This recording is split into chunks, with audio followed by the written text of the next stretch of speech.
আজি সেইকাৰণে হিমন্ত বিশ্ব শৰ্মাই কৈছে যে অসমখন আমি বাহিৰত বিৰাট নাম কৰিছোঁ। কি কৰি নাম কৰিছোঁ? অৰুণোদয় আঁচনি দি নাম কৰিছোঁ, হয়নে? আৰে অৰুণোদয় আঁচনি 1250 টকা দি যদি নাম কৰিছে, তেতিয়াহ'লে গোটেই অসমৰ নামটো বাহিৰত বিৰাট বদনাম হৈছে। কাৰণ মানুহে গম পাইছে যে অসমৰ মানুহ ইমান দুখীয়া যে 1250 টকা নহ'লে চলিব নোৱাৰে, হয়নে? হয়নে নহয় বাৰু? কিন্তু মোৰ নিজৰে মনত আছে, হিমন্ত বিশ্ব শৰ্মাই কৈছিলে যে অৰুণোদয়ত মই 3000 টকা দিম, কৈছিলে নে নাই? এতিয়ালৈকে দিলে নেকি? নাই দিয়া। এতিয়া নিদিয়াৰ কাৰণে মই আপোনালোকক এটা কথা কওঁ, অসম বিধানসভাত মই যদিও এতিয়া অৰুণোদয়ৰ কথা কৈ আছোঁ, অসম বিধানসভাত অসমৰ প্ৰত্যেকগৰাকী মহিলাকে অৰুণোদয় দিব লাগে বুলি, অকল কিছুমানক নহয় সকলোকে দিব লাগে বুলি, আৰু অৰুণোদয়ৰ পইচাটো 3000 টকালৈ বৃদ্ধি কৰিব লাগে বুলি মই অসম বিধানসভাত সদায় চিঞৰি আছোঁ। আপোনালোকে গম পাইছে চাগে, নহয় জানো? 2 নম্বৰ, আপোনালোকে নিশ্চয় গম পাইছে যে বৃদ্ধ মানুহবিলাকক যিটো বৃদ্ধ পেঞ্চন দিয়ে 250 টকা। মই হিমন্ত বিশ্ব শৰ্মাক সুধিছিলোঁ, মই বোলো মই 250 টকা এটা আপোনাক দিম, আপুনি মোক এদিন চলি দেখুৱাওক। আপুনি মোৰ মাক, মই উদাহৰণ দিছোঁ, মোৰ মাক আপুনি 250 টকা দি এমাহ চলিবলৈ দিয়ে, হয়নে? মোৰ দেউতাক আপুনি 250 টকা দি এমাহ চলিবলৈ দিয়ে।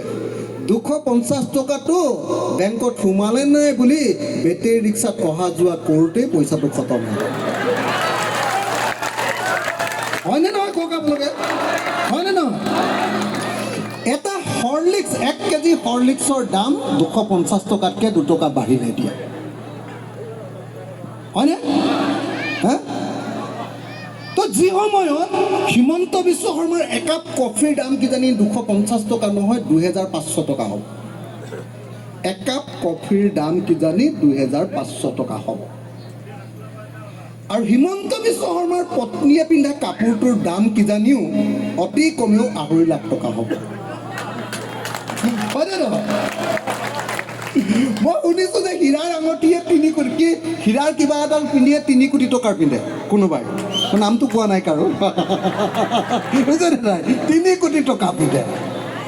সেইখন ৰাজ্যত আমাৰ দেউতা, আমাৰ মা, আমাৰ খুৰীদেউ, আমাৰ দদাইদেউ বৃদ্ধ পেঞ্চনৰ নামত দিয়ে 250 টকা।